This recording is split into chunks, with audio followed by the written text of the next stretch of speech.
Joining me on the phone is foreign policy and national security expert Peter Brookes. Great to have you on, sir. Your reaction to that and the president of France saying we are at war with this. Your reaction? Well, we definitely are at war with this virus.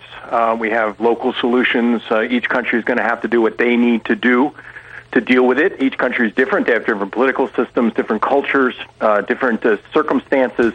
And then we also have the global response, Liz. I mean, this is something that these biological pathogens don't have passports or visas and don't obey national borders at all. I mean, I think one of the key things we know is that countries need to address this aggressively and quickly.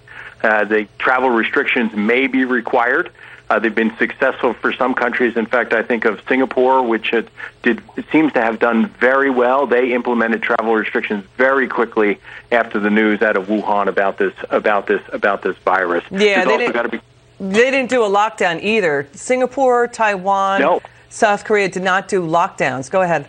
No, but they were very aggressive about it. They closed travel. They had very strong public communications. They put the travelers in mandatory quarantines. They did extensive tracing to find out who had contact with these individuals. But they did do it a little bit differently, and that's what I'm talking about. Yeah. You know, China can do one thing with its major lockdown of 10 million people in Wuhan, and other places are not going to do it that way.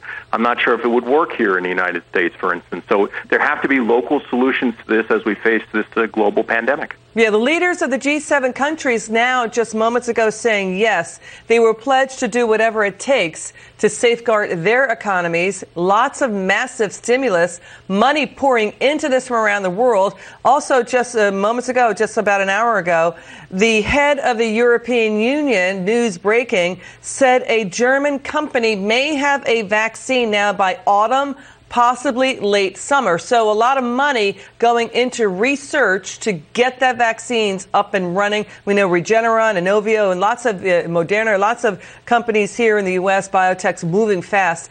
I'd like your reaction to this. Representative Jim Banks, Republican from Indiana, says the U.S. should start demanding reparations from China for its, quote, negligence for letting this virus start, get out of control, not letting the U.S. analysts and the CDC in there to study it, censoring doctors, censoring whistleblowers, knowing about it possibly as early as the summer of last year. A tariff money maybe going toward a victim fund. Your reaction to that? Well, I'd like to see more details about it, and I like what he's saying. I just don't see it as very practical. The challenges we have now with China is them not allowing them to take advantage of this crisis. They're in a different phase of this crisis. They're coming out of their period of peak infection. They're going to recover sooner than countries in Europe and perhaps the United States. And we got to make sure they don't take advantage of this. I agree with him about the culpability of China in this. They could have been transparent. They should have been more open. There were so many sins there as he lays out. I just don't see that at this point as practical, but I'm happy to look at his proposal. Peter Brookes, come back soon. We like your insights. We like your perspective. Thanks, Great to have you on. Peter Brookes there.